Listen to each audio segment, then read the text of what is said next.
Hello, what's up? I'm Nathan Richardson, and this is the New Balance FuelCell Propel V4. Okay, hello, we're back with another shoe review. Hope you saw the last one. If you haven't, I'll probably link it somewhere at the end of the video. But this, the New Balance FuelCell version 4. And wow, so this is quite an interesting shoe. Oh, one little just thing to say. I'm getting a little better at the video editing. I know it's not the best quality, but at least we got little graphics here. So where is it? Let's go. Ready? 3, 2, 1. First impressions.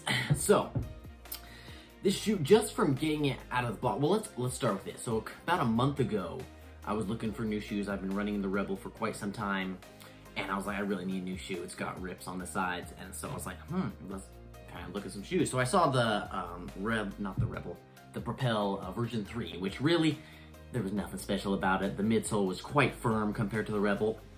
And so I was like, ooh, well, when's the 4 gonna come out?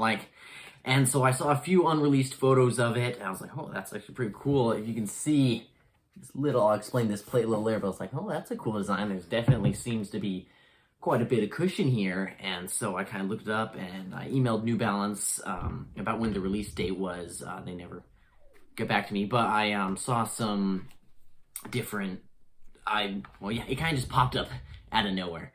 And I was waiting until there was the original, so it's come out in a few colorways already.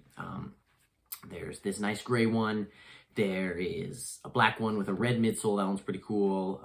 There's different men's and women's colorways, but got this nice gray colorway here.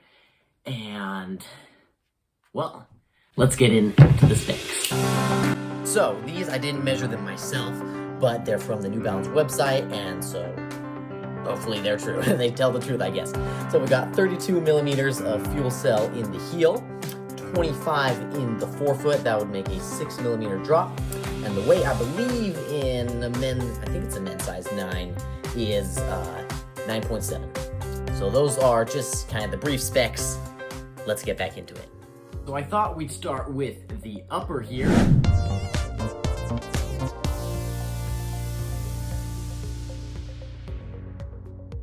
So first of all, it's a beautiful mesh you can see there. I'll let you get a little closer there. Very nice, very breathable. I'll get the camera a little closer here, but you're gonna be able to see that the mesh is almost, it's not see-through, but you can see this red sock liner or shoe liner through it. Very breathable. Yeah, let's see, the tongue is non-gusseted, definitely, yeah, non-gusseted there. But some nice New Balance overlays. I'm liking their 2023 kind of logo design with the big N, the little N. Got a little N over here. You know, you got some nice little overlays along the back and the heel. And on that topic, let's go to the heel. The heel right here is it's a very firm heel counter, which is very good. Really no slippage that I noticed. I love this heel flare. Kind of hug your Achilles there. Plenty of cushioning in there. The tongue's really nice. I'd say a medium cushion tongue. Like the Rebel is no cushion whatsoever. This is a medium cushion, you know, nothing like the 1080, but there's definitely some cushion.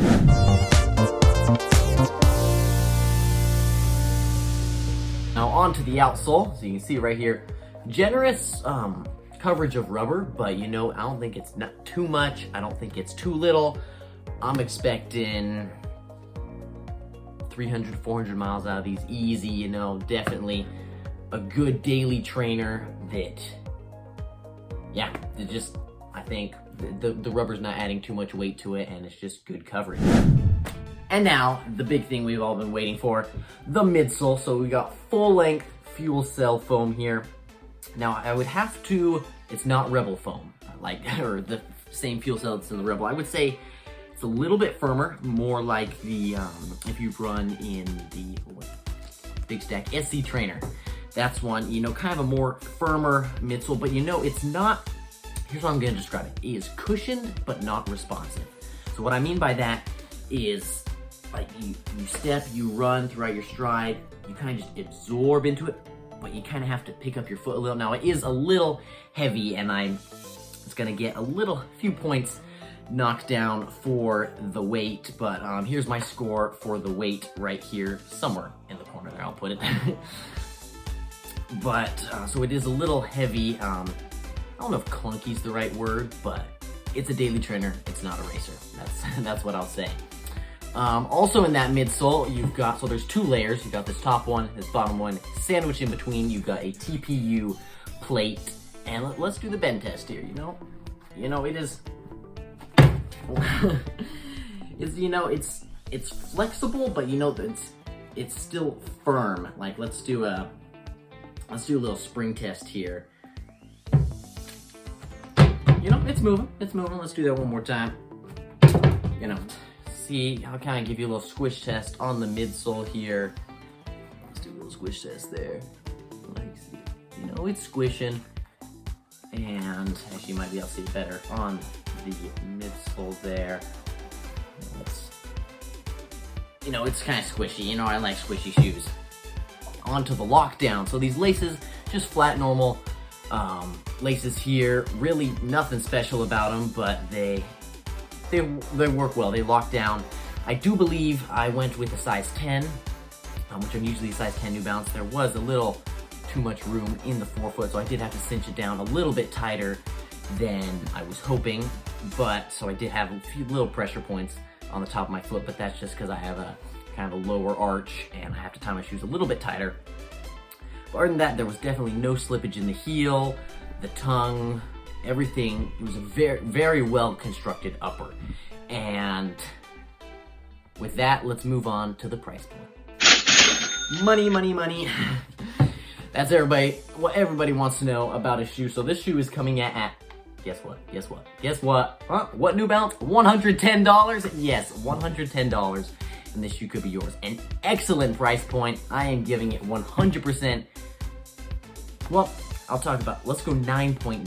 9.9. I'll give you the reason it's not a 10. Is because the shoe, yes, $110 is an excellent price point, especially for a daily trainer that you can use for your daily training, your easy runs. I'll talk a little bit later about the uses, but it's definitely not a racer, I will say that.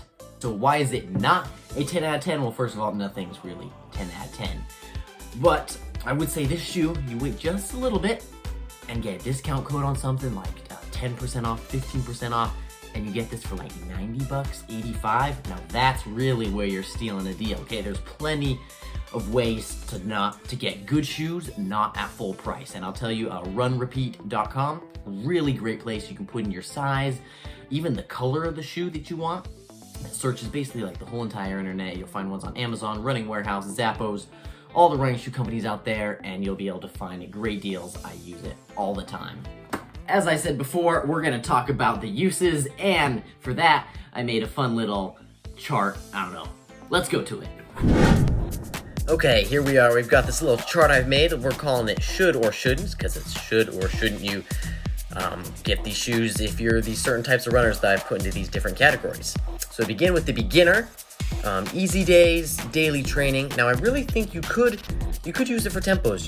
It's still kind of a poppy shoe. It's got that FuelCell. I wouldn't use it for intervals or threshold training just because it's got that FuelCell, but it's just, there's way better shoes out there. Now for the intermediate runner, pretty much the exact same as the beginner. You're really not much difference. Like, you could spend more money on a nicer shoe for things, but it really is just the exact same. Now for the pros. Now you don't have to be like a pro runner with a contract. This is just, the runners who know what they've been doing. They've been running for a while. I wouldn't use this for easy days just because I really love a soft shoe on an easy day, and it's just a little firm. Now for everything else, daily training, I definitely use it for, but everything else I really wouldn't use it for just because there's so many better shoes out there, and especially if you got the money, go ahead and buy that better shoe. So the final scores are on the screen here. Yeah, all in all, it's a really good shoe. Like, if you're really looking for something to do your daily training and your easy days, as I talked about before in that little chart, this is really good shoe. Now I'm debating whether I think probably gonna see if I can get this in 9.5 just to see if that kind of helps my foot from slipping a little less, and I won't have to tie it so tight. But I think this is gonna go into my daily rotation, and stay tuned. Hopefully a video in the future, I'm gonna go over my shoe rotation for this 2023 track season. Once again, I'm Nathan Richardson. Run safe and have fun. Let's redo that.